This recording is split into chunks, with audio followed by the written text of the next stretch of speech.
Welcome to the Software Process and Measurement Cast number 662. I'm Tom Cagley, your host. In this week's podcast, we speak with Mike Porter, CEO of Rewind. Mike and I talk about the need to back up SaaS applications, remote and hybrid working, and entrepreneurship. This interview opened my eyes to the risks we all face by trusting SaaS application companies to back up our data. They do it on a macro level, but if you needed a file, could you actually get it? Mike also highlights in his answers how humanity in the workplace can help create special results. Mike is a self-proclaimed serial entrepreneur. We discussed that also.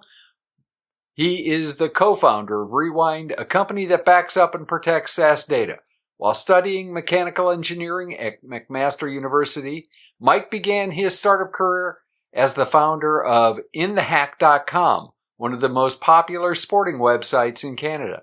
Since founding Rewind in 2015, Mike has focused on building a company culture that values and respects employees. I'm a big believer in building strong teams, hiring great people, and giving them the freedom to do their best work. When Mike isn't building companies or product, he usually can be found constructing Legos with his kids or walking his dogs. Are you ready to talk backups? It's time for the interview. Mike Porter, CEO, co-founder of Rewind. Welcome to the Software Process and Measurement Cast. Hey, Tom. Yeah, great to be here. Thanks for having me. I am looking forward to this conversation. Let's just dive into the deep end. So I use SaaS products, and, whether it's Workday or any of the other, big SaaS packages, or some of the little ones like people like me might use, they back up the data. Why do I have to worry about that kind of stuff? It's a great question. We get that all the time. When we first started this company 6 years ago, my friend James and I, when he asked me what should we work on, I thought backups would be a great idea. I'm a big backups person. I've lost data before. I know the pain of it.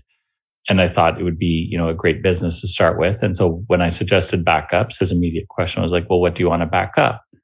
And we're in Ottawa, and obviously one of the, largest software companies in the world now is in Ottawa, Shopify. And I said, well, why don't we back up Shopify?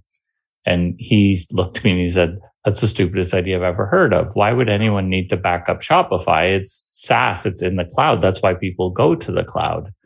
And the reality is, and Shopify is not alone in this, most SaaS providers are exactly the same way, that they do have a backup, right? So every SaaS platform out there, or every real major SaaS platform out there, has a backup of their data.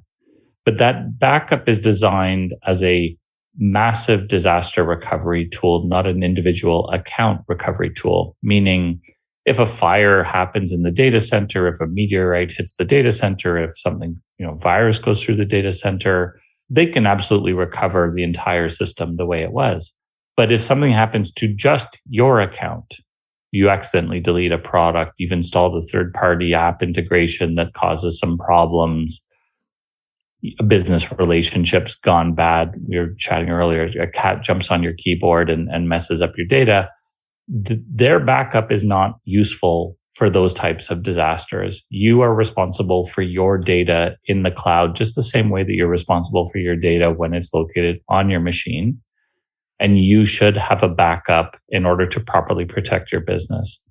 And so that's what Rewind does. We do backups for SaaS applications, currently covering Shopify, BigCommerce, QuickBooks, GitHub, Trello, and launching support for Zendesk in the near future, with a vision of really backing up the entire cloud and protecting every piece of information that you've got in any SaaS application that's out there. The things that are on my own server and on my laptop and on my hard drives, I back those up. I know how to do that. The stuff in the cloud is on the cloud. How do you back that up?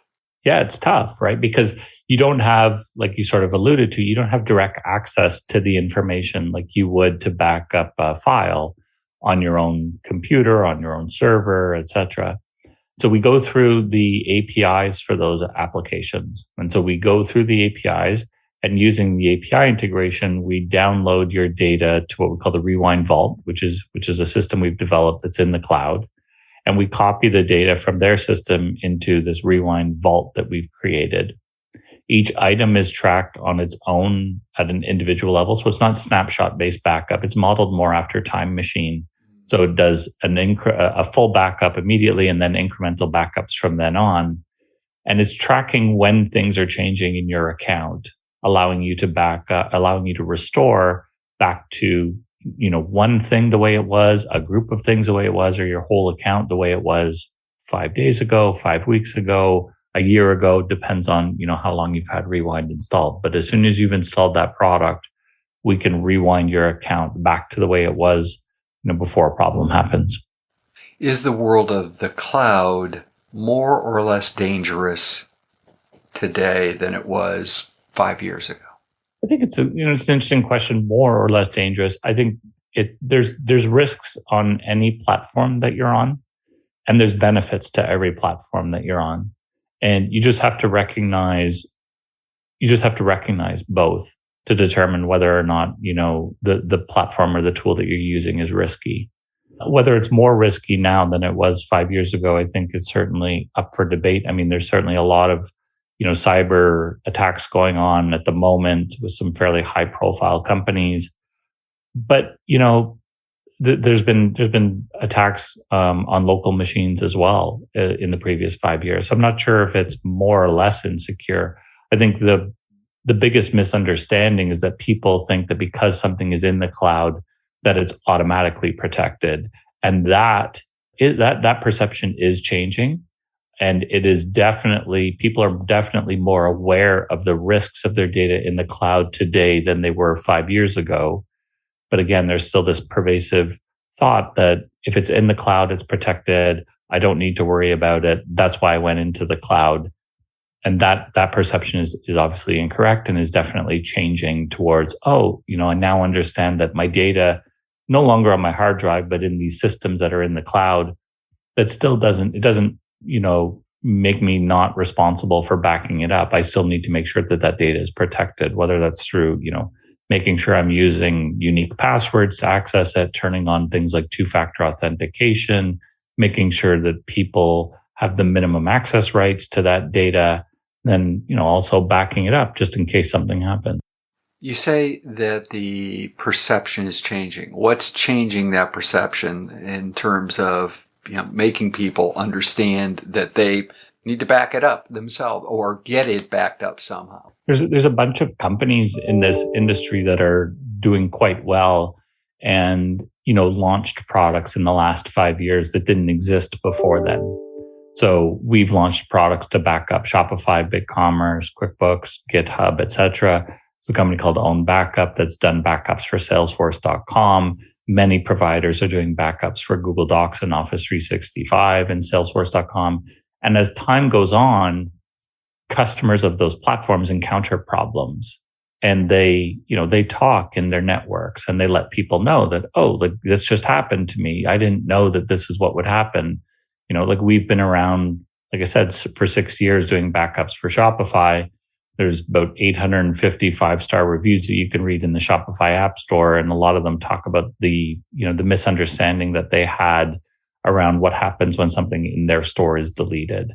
And so those customers are going around and telling other customers. And, today Rewind's got about 25,000 customers. We're protecting over 35,000 accounts across all these different platforms. Those customers are informing other people in those industries of the potential risks. As time goes on, more people encounter these problems.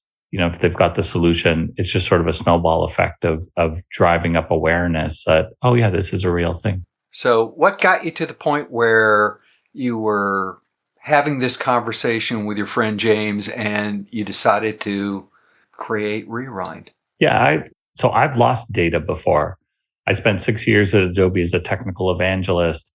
And to this day, I can tell you about the time in Chicago where I was doing a presentation in front of a few hundred people.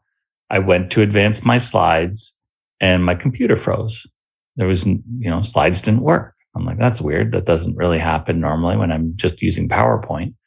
And so I rebooted my computer, right? And so I'm facing 300 people and there's a big screen behind me showing my computer. And it obviously went black because I rebooted my machine. And as my machine rebooted, a picture of a hard drive came up with a big question mark over it. And, I'm like, what do you do? Like, you can't troubleshoot that in front of 300 people. And so, I've lost data. Like, I've experienced that pain. I know what it's like to lose information. And I do whatever I can these days to make sure that I don't lose it. I've got an iMac here at home. It's backed up to a RAID hard drive on the ground here in my office. And in addition to that system that's running through Time Machine on the Mac, I also subscribe to a service called Backblaze that is backing up my machine up onto the internet. And some people would say, that's crazy. Like, you've got, a hard drive, like a mirrored hard drive locally, and then an entire other system. Plus, a lot of this stuff is stored in iCloud and Dropbox and all these cloud services. And yet I've relied on that Backblaze backup, that remote internet backup, because, something happened to my local Time Machine backup. Like, it happens, right? If the data that you have is extremely valuable, and to me personally, my photos of my kids, videos of my kids is stuff that I do not want to lose ever. If the information that you have is valuable, then you need to make sure that it's protected. You need to do all you can to protect that information. And that was sort of the crux of why we started the business in the first place. Was there's a lot of small and medium-sized business out there. They're relying on the cloud to run their business, right? If you're a Shopify store owner and your Shopify data goes, your business is out of business. And so it's super important information that has to be backed up. And we see that time and time again in all the different industries that we're backing up these days. And so that was the crux of it, is like, important information needs to be backed up. There are companies that are already doing a great job backing up your desktop, backing up your server. So that was a non-starter. Like, I didn't want to build, a backup company that's backing up somebody's hard drive. Like, I already use this service called Backblaze, for instance. It does a great job. Others have already solved that problem. And plus, when you look at where data is going, the data is moving into the cloud. And so it was sort of a no-brainer to say, well, if we're going to do backups, we need to do SaaS backups. And then you said, okay, so if we're doing SaaS backups, let's look at that market. Most people in this market are backing up Google Docs, Office 365, and Salesforce. Yet there are hundreds or thousands of SaaS applications that businesses are using on a daily basis that have as important information as Google or Office or Salesforce does.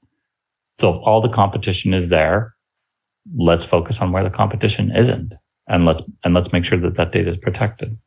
This isn't the first rodeo, so to speak, in terms of creating a company for you. You're a serial entrepreneur. What drives somebody to do this more than once? Failure. You're only a serial entrepreneur. The fact that I'm a serial entrepreneur means that the first few didn't really work, right? And I say that sort of half jokingly. This is the fourth company that I've started. The first two were in university 20 or so years ago. Not really venture-backed businesses. They were just sort of small businesses. And then I started a startup out of Adobe, where I spent 6 years, launched my first startup, and then sold that to a company called MyEma, which was based in Nashville, an email marketing company in the States. Took a few months off and then bounced around a couple of other startups and ended up here again. I mean, there's just, I think if you're an entrepreneur, you're just, you're passionate about building companies. Like, that's just what I love to build. I love to build stuff. Like, I'm an engineer by training. I love building things. You can see the Lego behind me here. I guess they can't on the podcast, but you can see it behind me. And building a company is just like, it's an exciting thing to see, right? It's just an awesome endeavor to think that, before you started this company didn't exist and you created it out of thin air. And now, we're a team of over 100 people located all across Canada, protecting data for 30,000 customers. it's just a great feeling of accomplishment that you get from building that. You mentioned backing up your family pictures, your children's pictures, the videos. How does that work, being an entrepreneur and having a family? And I mean, lots of my listeners, while they're mostly technical, many of them are. I talked to one earlier who is spinning up a startup as a side gig right now and intending to blow it up. My wife and I are both entrepreneurs. We've argued that it's great, right? You can choose the 4 hours a day that you take off, and you can choose any 4, but it's just 4. How does this really work? And then how do you then, once you scale it up to 100, that means if you're that driven, do they all have to be that driven? It's a good question. And I think when we first started this, James and I, we kept our day jobs. We started this side project doing backups for Shopify in 2015. June of 2015, it launched. We had already spent 6 months working on another project that hadn't gone anywhere. So we started sort of late 2014, early 2015. And mid 2015, so June of 2015, we launched Rewind for Shopify. And we spent the next 20 months working on that part-time, nights and weekends, keeping our day jobs. And that was an extremely stressful time, right? You were going to work full-time, keeping your job, coming home, and then working on Rewind once you got home. And we would kind of have the same schedule. You put the kids to bed, get onto the computer at 8 o'clock, 9 o'clock at night, work till 1 or 2 in the morning, and repeat that as often as we could. We didn't put too much pressure on ourselves, but you're trying to do that. We did that multiple times a night or multiple times a week for 20 months in a row. And that was extremely difficult. And one of the things we promised ourselves was when we went full time and the company, generated by that time enough revenue to support us and a couple of other members of the founding team, Sean and Julian, who joined us about 6 months after we launched Rewind. The 4 of us were able to go full time once the company generated enough revenue. But one of the values that we have at the company is something that we call respect people's time right now. It used to be called work hard, then don't work. And what that value means is the company respects your time and the company doesn't expect you to work more than 8 hours a day. And that's really important for us, that we do believe that people can get their jobs done in 8 hours. And the company does not expect our employees to work nights and weekends and 10-hour days or 12-hour days and typical stuff that you might find in other sort of startups, to try and make sure that people can maintain that work-life balance. Because, we went through it, like I said, for about 16 or 18 months before launching this. And, it was an extremely stressful time for all 4 of us who were working on it. It was not an easy thing to do. And it takes, I think, a special group of people and a special group of wives or husbands to put up with that for that long. And it's rare, I think, that you would find people who are that committed to doing something in their nights and weekends for that long of a time in the hopes of building something that can really be, an amazing company in the future. But that value of respecting people's time is extremely important to us, because we do want our employees to go and participate, have time with their family, participate in their communities, volunteer for activities, and make sure they maintain this like really healthy work-life balance. I think at the end of the day, I'm a big believer that, building software is knowledge work. It is not building widgets. It's not necessarily more time in equals more output. We think we can all think of examples where we've been trying to solve a problem, working at it, not getting anywhere. Then you go home, go to sleep, come back the next day, and the problem solved in 5 minutes, right? Like that's just how the human brain works. And so making sure that our employees are well rested, I think, has definitely contributed to our success and helped us get here. Some people might look and say, wow, if you were able to do that, in 40 hours a week, imagine what you could have done in 60 or 80 hours. And I actually think the reason we were successful was because we limited ourselves and gave our brains time to rest and reset and think about the problems that we were encountering in the business. You're a virtual company, or not virtual company, but are the people all working virtually? Are you a hybrid? How is that working today? Yeah, when we first started the company, the goal of the business was actually just to get a job at Shopify, to be honest with you. That was the ideal outcome for us. That was why we did backups for Shopify, was because, we're in Ottawa, they're in Ottawa, and we wanted to work there. And I think the best way of getting a job somewhere is to, build something with their APIs and play around with it and show them that you know the ecosystem. And so we built this company basically mimicking their technical stack. We built it using Ruby on Rails. We built it in Postgres databases. We built it in AWS because that's where we thought they hosted their stuff. And it turns out that that's probably a great strategy if you want to get bought by them, but not a great strategy if you want to compete for talent with, Canada's largest technology company in their backyard. And so we recognized really early that in order to be able to find the developers that we needed, we had to be remote friendly. We certainly have, or we had an office in Ottawa, I should say, but we have employees all across Canada. We have employees, I think, in 7 or 8 different cities across Canada. We're hiring our first employee in Europe in the next coming weeks, and we're really open to talent anywhere. When COVID hit a year and a bit ago, we were fine going remote. We had already, allowed our employees to work remotely. We did not require them to be in the office. If they wanted to come in the office, that was fine. If they wanted to work from home, that was fine.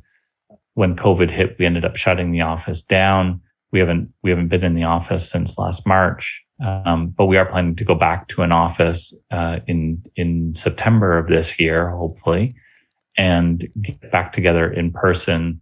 For those of us that are in Ottawa, and the ones that are remote will have offices in those cities that, they'll have an option to get together.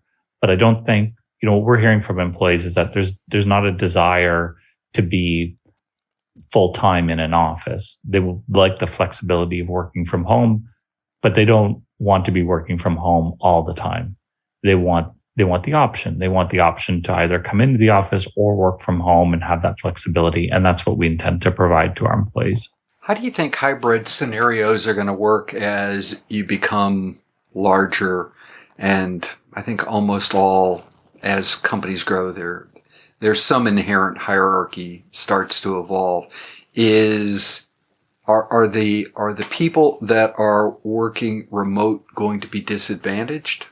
I think naturally there is some disadvantage to working remotely. Like I remember when I was working at Adobe, for instance, I was one of the only team members on the Flex team that was located in Ottawa. Most of the rest of my team members were located either in San Francisco, San Jose, and a small number of people were in Boston. And I remember going to an office in San Francisco, and the meeting started, and everybody's got their laptops open, and they're all, doing email, participating in the meeting, and doing email at the same time, and all this stuff. And then when the meeting ended, everybody's laptop closed. And everybody started talking to each other. And yet the phone, was hung up at that point. And I remember looking at that phone and thinking, okay, that's me. And now all the conversation is happening and the conversation is starting. So I do think that, it's challenging being remote. I've lived that, and I know that that's difficult. You really have to double down on your communication, I describe it as like almost internal marketing, where you need to market yourself and your team's activities to the rest of the company, almost as a reminder of like, hey, we're here, we're still doing stuff. Like I'm still productive, I'm still contributing, sort of thing. And if you haven't been remote in the past, that can be a difficult thing to get used to, because that's typically what you would do, just as water cooler conversation or having lunch with somebody and say, oh, like I was working on this project, I had this amazing success, and people would hear about it. If you're remote, you don't have that opportunity. And so you have to find, another way of providing that, whether that's through some sort of company update, whether that's through an email list, what have you. You need to do that. And so I think there are challenges for being remote. But I do think that you can overcome them with just understanding what's needed and really honestly, just a lot of it comes down to over communicating your progress and making sure that people know, what you're working on, what your priorities are, what your success you're seeing, maybe what you're struggling with.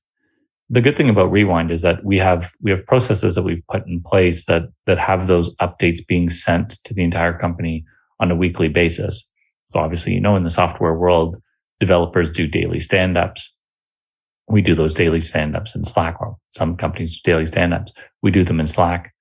We do a sort of similar thing with the rest of the non-development part of the company on a weekly basis. We call it a 15 and 5 update, where people will write down, takes 15 minutes to write and 5 minutes to read. And they'll write down, what did they accomplish? What are they blocked on? What are they working on next week? What did they learn, etc.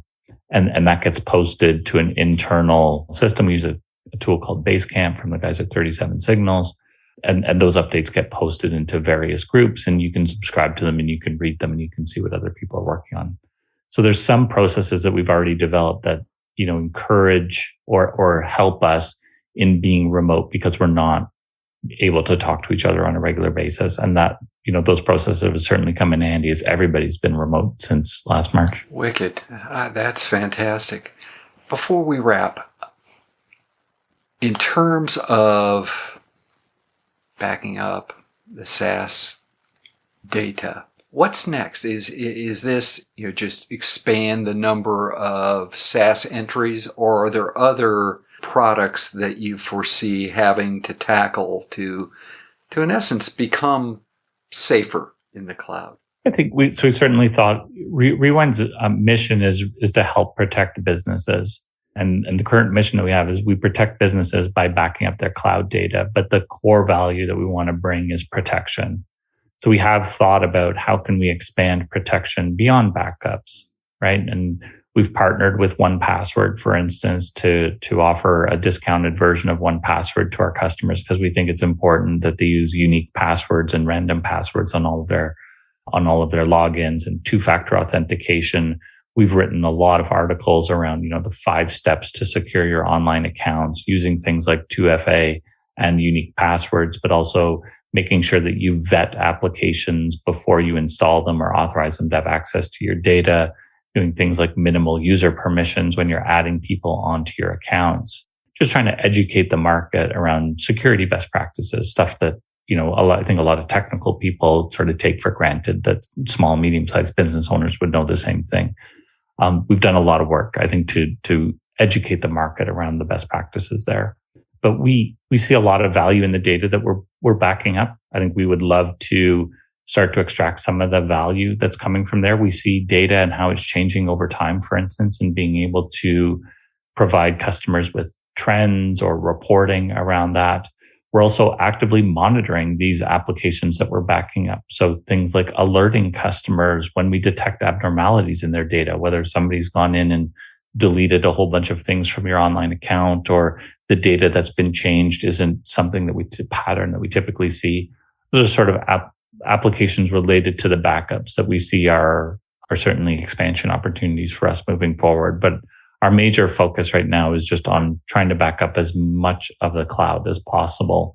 We see a lot of requests for backing up all sorts of different applications. And really the focus for Rewind is making sure that we can protect those applications that our customers are asking us to back up. Makes sense. If you woke up tomorrow morning, somebody handed you a cup of coffee and a magic wand and said you could fix any 2 problems affecting SaaS data in the cloud, what would those 2 things be and why? Say the first would be just knowledge of how protected the data is. This is a problem that surprises a lot of people when they encounter it. And as a CEO of a company that can solve that problem, it's extremely frustrating when customers come to us after the problem has happened, because our product works. It works really, really well. It will help you if it's installed and you have a data disaster. We cannot help you after the problem happens, right? That's the reality. We don't have a copy of that data. There's nothing we can do. This is not forensic analysis on someone else's hard drive. We needed a copy of the data before the problem happened. So I would love for people to know what happens if something in your online account gets deleted. And what can you do to try and make sure that that doesn't happen? And if it does happen, how can you recover that data? That would be the best thing, I think, for us and me personally, because like there's really no better feeling in the world when somebody comes to you and says, my entire account has been deleted. My entire online business is down. We cannot sell anything. We can't do anything. And if we don't get this recovered, our revenue is going to drop and we're going to have to shut down. And then being able to recover that data and bring back the information that they had before that problem happened and have their online store or their online account look exactly the way it was before the problem happened. There's really no better feeling in the world than helping somebody like that. It's so rewarding. But on the converse side, there's nothing more frustrating than having somebody come to you and say, listen, can you help me? All of this stuff's been deleted. And we're like, sorry, we can't do that. We could have done it if you had installed us last week, but unfortunately we can't recover you. So that'd be my number one. Right. And I think you said two things. Do I get two? So you said you get two. The second one, listen, I'm, as much as I enjoy working from home, I can't wait to get back in the office. So I forget what the crux of the problem was, but I would just want things to go back to normal and be able to work with people again in an office and see people and not be working out of home. We've been this way since last March, and the company, personally, the company's grown tremendously. When COVID hit, we were about 35 people. We're now over 100 people in the company. It's just we've exploded in popularity. And I can't wait to go into the office and see all of these coworkers that I've never had the chance to meet in person. It will happen. It will happen. Mike, this has been fantastic. How would people continue the conversation? They can follow us on Twitter at Rewind. They can check us out at rewind.com. I'm on Twitter at Mike Potter, MikePotter. Obviously have that in the show notes. As you know, at this point, I open up the platform for you to promote anything you'd like. You've provided some great advice, some ideas that I need to go and check on some of my data now, but I'll do that after we get done with the interview. Yeah, so the platform's yours. Anything you'd like to promote? Yeah, I'd say, I think the biggest thing, right, is just understand when you've got data online, what is the risk to it? And so I tell people, if you're really confident that your SaaS provider has a backup of your information, then try and delete something. See what happens. And so you might want to not try that with your production data first. You might want to make a copy of it and then, see what happens. But do that. I think it's a really great test for people to do. Like, create a copy of something that's really important, delete it, and then contact the support team of whatever product you're using and say, hey, I just deleted this. How can you help me? How do I recover that information? And that's, I think, a really eye-opening activity for people to do, to understand that, oh, wow, I was lucky that was a copy of my, production X, whatever it happens to be, and not the real thing, because they'll find out that actually the backup that SaaS provider has is not useful to them. It is not intended to recover their data. So I'm a big believer in that. Listen, at the end of the day, I think there's a few things that people can do to protect themselves online. Right? We're big believers in 1Password, but I don't care what password manager you use, but your passwords need to be unique on all of the applications that you use. You need to use two-factor authentication whenever it's possible. You need to make sure that your accounts are limited in terms of, access to data. Make sure people only have access to the things that they should have access to. And at the end of the day, if something happens, you need a backup. You need a backup in the worst case scenario that somebody get access to your account and causes havoc in that business. So make sure you're backing it up. And if you can do those four things, really reduces the risk of encountering a major problem and making sure your business can continue to succeed and run in the future, regardless of what happens to it. Thank you again for being on the Software Process and Measurement Cast. Yeah, thank you, Tom. That was great. Nice meeting you.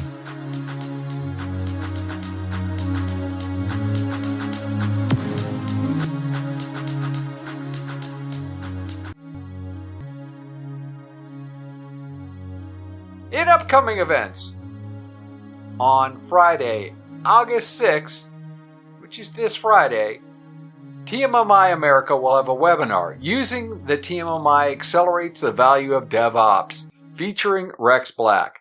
The SPaMCAST is a media sponsor for the TMMi webinar series. I hope to see you there. Link in the show notes to this free webinar. In Reread Saturday News, this week we focus on Chapter 5 of Monotasking by Stefan Nuttenberg. This chapter focuses on incrementalism. How are you breaking work down?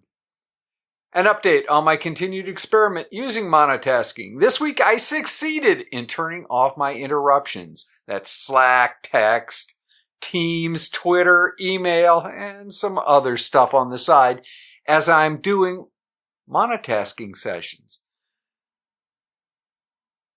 which are a type of incrementalism, at least in the mornings, which is a big step in a week.